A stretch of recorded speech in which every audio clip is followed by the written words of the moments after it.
సున్నుండలు అంటేనే చాలా బలం. అది బెల్లంతో చేసుకుంటే ఇంకా బాగుంటుంది, చాలా tasty. Hi hello welcome to Bharati home. అందరూ ఎలా ఉన్నారు, బాగున్నారా? నేనైతే చాలా బాగున్నాను. మీరు ఎలా ఉన్నారండి కామెంట్లో చెప్పండి నాకు. నేనైతే ఇక్కడ ఒక అర కేజీ మినపప్పు తీసుకుంటున్నాను. కేజీ మినపప్పుని 2 భాగాల కింద చేసుకొని ఇలా కొంచెం కొంచెంగా నేను ఫ్రై చేస్తున్నానండి. ఇట్లా మనం ఫ్రై చేసుకోవడం వల్ల చాలా చాలా టేస్టీగా క్రిస్పీగా ఉంటాయి సున్నుండలు. నేనైతే సున్నుండలు ఈరోజు ప్రిపేర్ చేస్తున్నాను. అంతేకాదు నేను ఈరోజు నేను చేసుకున్న స్పెషల్ అనేది నేను మీతో షేర్ చేసుకుంటాను. ఇది మినపప్పు వేయించేటప్పుడే మనం అందులోన ఒక 2 పెద్ద స్పూన్ల బియ్యాన్ని అయితే వేసుకొని వేయించుకోండి. టేస్ట్ అయితే సూపర్గా వస్తుంది. అది బెల్లంతో చేసుకోవాలా పంచదారతో చేసుకోవాలని మీ చాయిస్. నేనైతే ఈసారి బెల్లంతో చేసుకున్నాను. పంచదార అయితే పూర్తిగా అవాయిడ్ చేశాను అనమాట. ఇలా కొద్ది కొద్దిగా మనం మిక్సీ పట్టేసుకోవాలి పొడి చేసుకుంటూ. అదంతా అయిన తర్వాత కాస్తంత బెల్లం తీసుకోండి. 1 కేజీ మినపప్పుకి మనకి 1/2 కేజీ, నాకైతే 1/2 కేజీ మినపప్పు అయితే పట్టింది. కాస్త స్వీట్గా ఉన్నది అయితే తీసుకోండి. బెల్లంలో కూడాను కొంచెం ఉప్పు ఉన్నది, తీపిది కూడా 2 రకాలు ఉంటుంది. అంటే వైట్ బెల్లం ఒకటి, రెడ్ బెల్లం ఒకటి, 2 రకాలు కదా. ఇలా కొద్ది కొద్దిగా మనం పొడి చేసుకొని వేసుకోవాలన్నమాట.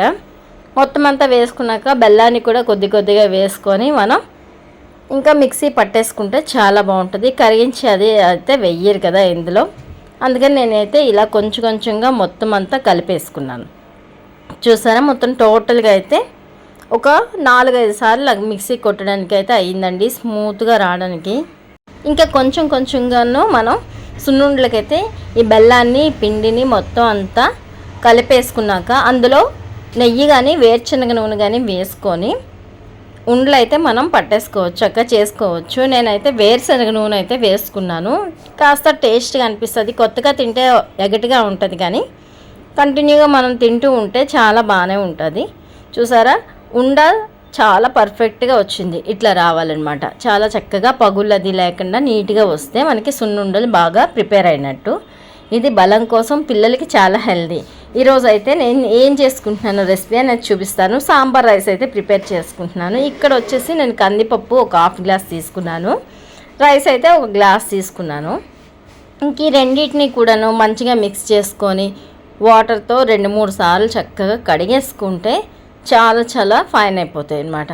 ఇక్కడ నేనైతే కుక్కర్ పెట్టేసుకొని ఇందులో కాస్తంత నెయ్యి, ఇంకా ఉల్లి, పచ్చిమిర్చి, మిరియాలు, జీలకర్ర, టమాటీ, కరివేపాకు అన్నీ కూడా చక్కగా వేసుకోండి. ధనియాల పొడి, జీలకర్ర పొడి, తర్వాత ఉప్పు, కారం అన్నీ వేసేసుకున్నాను. మంచిగా దీన్ని ఫ్రై చేసుకోవాలన్నమాట. సాంబార్ రైస్ అసలు ఏమీ లేకుండా తిన్నా కూడా చాలా బాగుంటుంది. ఇందులో నేను వేసుకుంది చింతపండు పేస్ట్ అండి.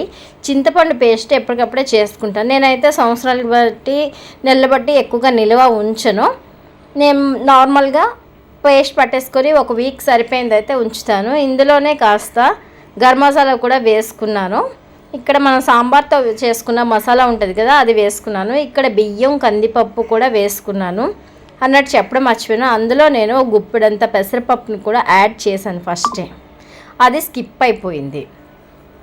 వీటన్నిటినీ కూడా చక్కగా మనం కుక్కర్లో వాటితో పాటు ఉల్లిపాయలు, పచ్చిమిర్చి వాటితో పాటు ఇంట్లో కలిపేసుకొని మంచిగా ఉప్పు, కారం అన్నీ బాగా కలిసేటట్టుగా అంత బాగా కలుపుకోవాలన్నమాట.